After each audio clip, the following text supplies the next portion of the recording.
క్రింది వాటిల్లో సరైన ప్రకటన లేవి. హరిత విప్లవం మొదటి దశలో వరి గోధుమ గణనీయమైన వృద్ధి సాధించాయి. మొదటి దశలో వరిలో మార్పు రాలా, గోధుమ పెరిగిపోయింది సడన్ గా. సో ఫస్ట్ పాయింట్ రాంగ్ అది. మొదటి దశలో వరి పెరగలేదు, ఉత్పత్తి, గోధుమ పెరిగింది. రెండో పాయింట్, హరిత విప్లవం రెండవ దశలో ఆయిల్ సీడ్స్.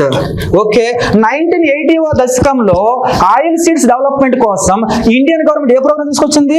1980వ దశకంలో ఆయిల్ సీడ్స్ కోసం గవర్నమెంట్ ఏం తీసుకొచ్చింది?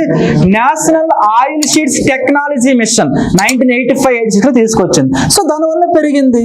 National oil seeds technology mission తీసుకొచ్చింది కాబట్టి ఆయిల్ సీడ్స్ పెరిగింది రెండవ దశలో.